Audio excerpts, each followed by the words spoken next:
ආයුබෝවන් ෆුඩ් බයි ෂී YouTube channel එකට වෙනද වගේම අදත් ඔයාලව ආදරෙන් පිළිගන්නවා. අද මම වීඩියෝ එකේ ඔයාලට අරගෙන ආවේ ලොකු පොඩි කවුරුත් එක්ක වගේම ආස කරන ෆලූඩා එකක් රසට ගෙදර හදාගන්නේ කොහොමද කියලා.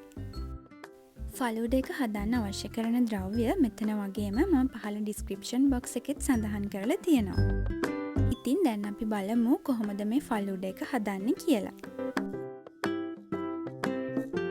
මුලින්ම මම වතුර ටික අරගෙන ඒකට කසකසා ඇට ටික දාලා මේ ටික පෙඟෙන්න තියනවා විනාඩි 20ත් 30ත් අතර කාලයක්. අද මම ෆලූඩා එකට vermicelli වෙනුවට දාන්න අරගත්තේ ගොඩක් හීනි rice noodles එකක්. ඉතින් ඔයාලට vermicelli හොයාගන්න නැත්නම් මේ වගේ ගොඩක් හීනි rice noodles එකක් භාවිතා කරන්නත් පුළුවන්. දැන් මම නටන උණු වතුර එකකට මේ ටික දාලා මේක හොඳට තඹ ගන්නවා.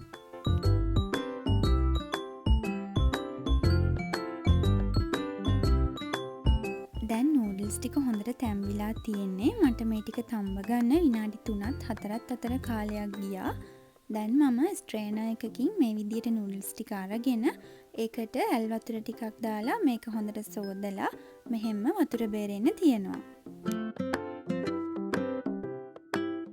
ජෙලි එක පැකට් එකේ තියෙන උපදෙස් වලට අනුව සාමාන්‍ය විදියට මම හදාගෙන තියෙන්නේ. දැන් මම ඒක මේ විදියට කියුබ්ස් වලට කපා ගන්නවා.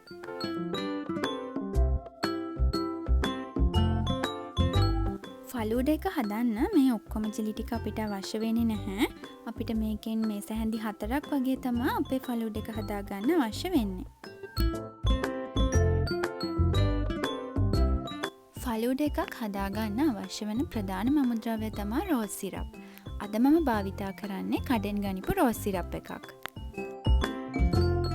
මම දැන් හොඳට කූල් කරලා ගනිපු ෆ්‍රෙෂ් මිල්ක් එකට රෝස් සිරප් එකතු කරගන්නවා.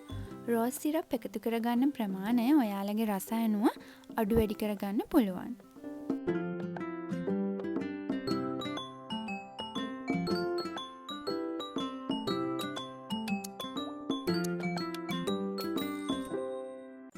දැන් රෝස් සිරප් ටික සහ කිරි ටික හොඳට මිශ්‍ර කරගන්න ඕනේ.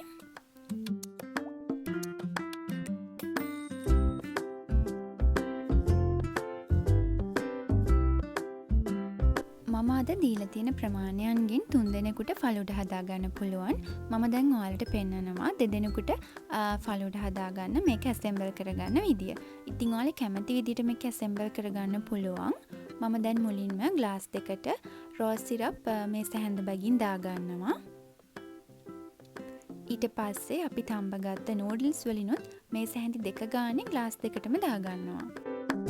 දැන් අපි පෙඟෙන්න තියලා තිබුණ කසකසා ඇට වලින් මේ සැහැඳ බැගින් මේ ග්ලාස් දෙකටම එකතු කරගන්නවා.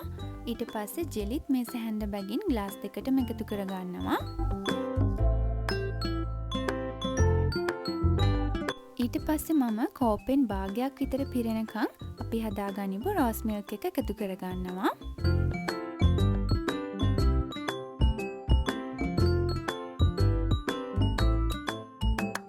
නැවතත් ජෙලි ලේයර් එකක් සහ කසකසා ඇට ලේයර් එකක් දාගන්නවා. ඊට පස්සේ තව රෝස් මිල්ක් ටිකක් මේ කෝප දෙකටම එකතු කරගෙන අන්තිමටම අපි අයිස්ක්‍රීම් ටිකක් එකතු කරගන්නවා.